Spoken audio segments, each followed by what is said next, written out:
Dear God, it's always something with school. You know, when it was testing week, I didn't study the way I was supposed to. Or when I was afraid that I would never have any friends when we moved to Connor Street. Giroux and I were assigned the same lunch table. I mean, I don't really know him. He's quiet, but I kind of like that. He brings his lunch just like me. So I thought maybe we should trade some halves of sandwich. You know, peanut butter for bologna or something. But he had stuff I've never seen before. It was in little tiny containers like a plastic to-go thing. It was, you know, not what I was used to. I told Dad that evening how unique it was. He said school was about being curious. So maybe I should be curious and find out more about it. God, you know, I didn't really want to do that. But there I was beside Giroux the next day. So I asked him what all of it was. He told me it was noodles and dumplings and all kinds of different things. So we did trade. I gave him a cookie and he gave me a dumpling. It was actually pretty good. I think it might be fun to try more of his stuff. Oh, and Giroux really liked the cookie. Kind of. I went to the library and checked out a book on how to make my own bento box, so I could surprise him. God, thank you for putting people out there that teach me new things. It reminds me of how big you are. Your friend, Ross.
Welcome to Story Lab.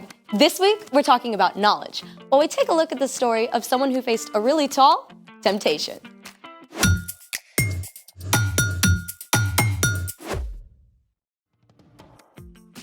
Hey, I'm Skylar. And I'm Sebastian. We're talking about knowledge, which is learning something new so you can be better at whatever you do.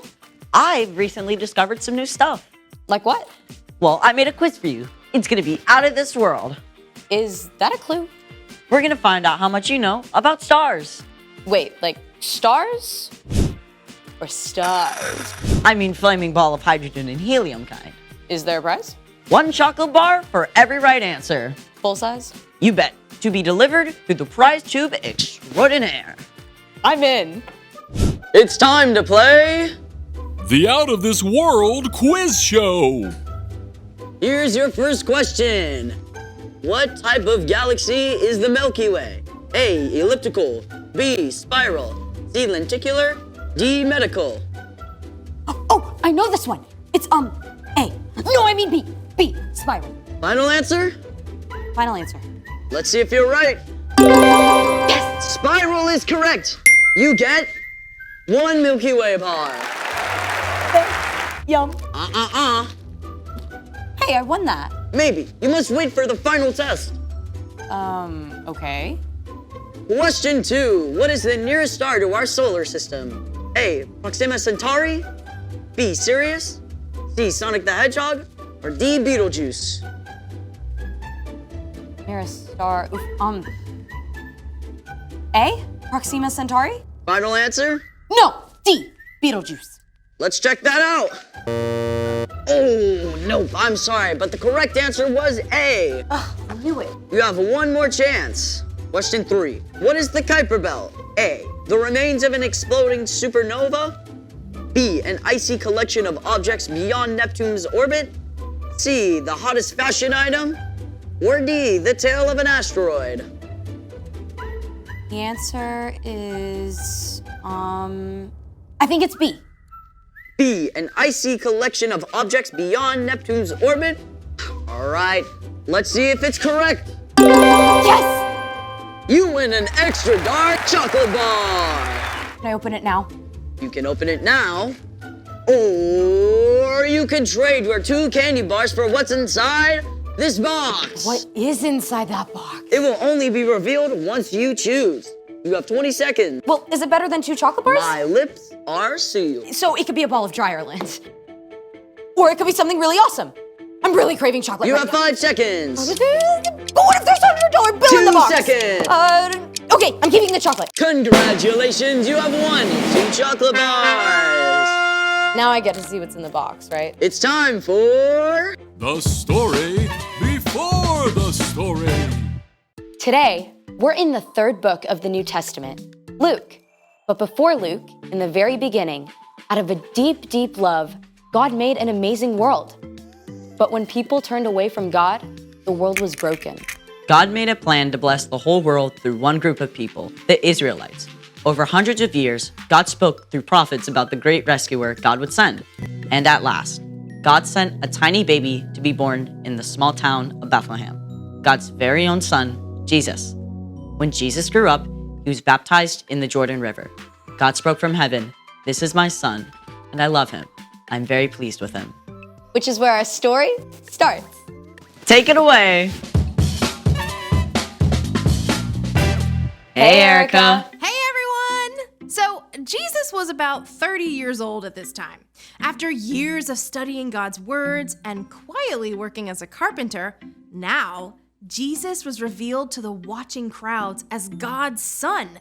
It must have seemed like the perfect time for him to start teaching and doing miracles and gathering followers, but that isn't what happened.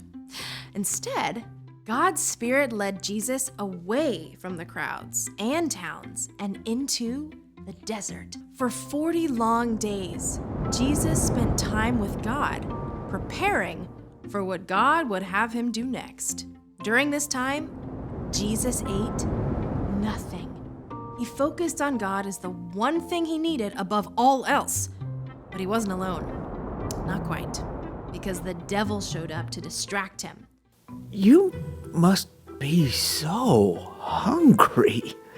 Surely God wouldn't mind if you had just a little snack. Jesus was God's son, but he was also fully human too. And as the 40 days passed, he became desperately hungry. The devil refused to leave Jesus alone, needling and tempting him at every opportunity. At the end of the 40 days, he offered Jesus a large, smooth stone. If you really are the Son of God, tell this stone to become bread. It must have been so easy for Jesus to imagine that rock as a crusty, warm loaf. As God's son, he had the power to change the stone to bread in an instant. He could have torn off large, chewy pieces to satisfy his deep hunger right away, but Jesus knew every word that God had spoken, and he was ready with an answer. It is written, Man must not live only on bread. If that's the way you want it. But the devil didn't give up. He led Jesus up to a high place where the whole world appeared to spread out beneath him. Every powerful kingdom, every palace, every throne and ruler on earth. The devil smiled, smooth and seemingly in control. I will give you all their authority and glory. It has been given to me, and I can give it to anyone I want to. If you worship me, it will all be yours. Jesus knew that one day he would rule all the nations of the world. He had come as God's rescuer, but to take this easy way the devil offered would destroy God's plan. Once again, Jesus spoke God's words. It is written, "Worship the Lord your God. He is the only one you should serve." The devil was seething. He couldn't tempt Jesus into taking the easy road, but he had one final shot to try. The devil led Jesus to the city of Jerusalem. They stood on the very highest point of the temple itself. The worshipers below seemed small as ants. If you are the Son of God, throw yourself down from here. It is written, the Lord will command his angels to take good care of you. They will lift you up in their hands. Then you won't trip over a stone. The devil wanted to trap Jesus, to make him panic. Does God really love you? Prove it.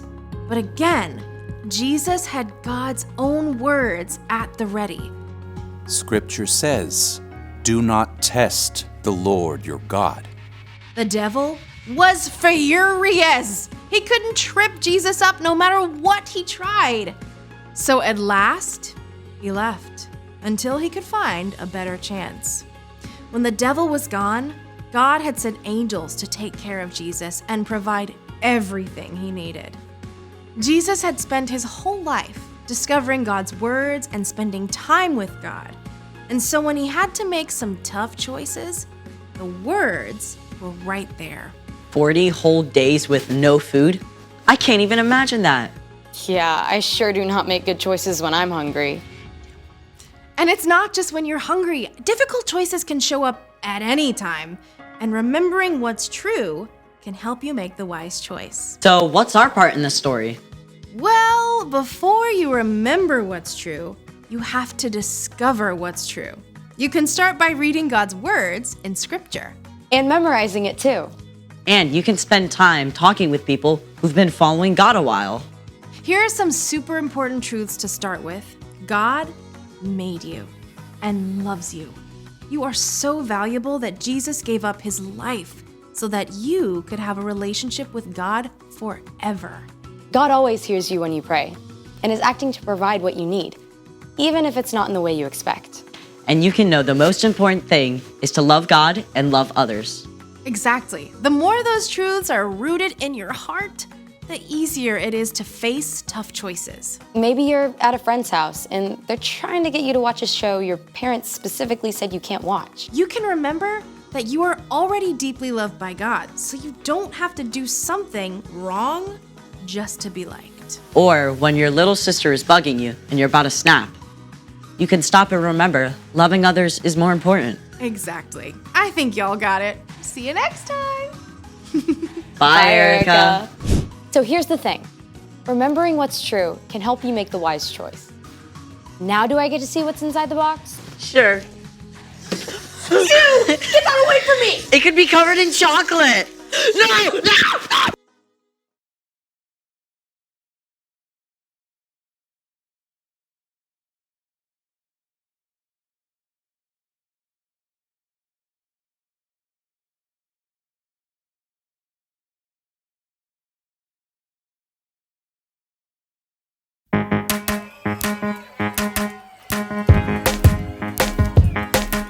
When I am scared of what I don't know, when I'm afraid, thinking I'm alone, you remind me that I still belong. God, you help me to grow. When I am scared, I don't feel strong. When I'm afraid, afraid something is wrong, you remind me that you're in control. God, you teach me to know I am learning. You make me so courageous. You make me curious. There is so much you have given, so much to explore. You're teaching me. I'm gonna be a better me.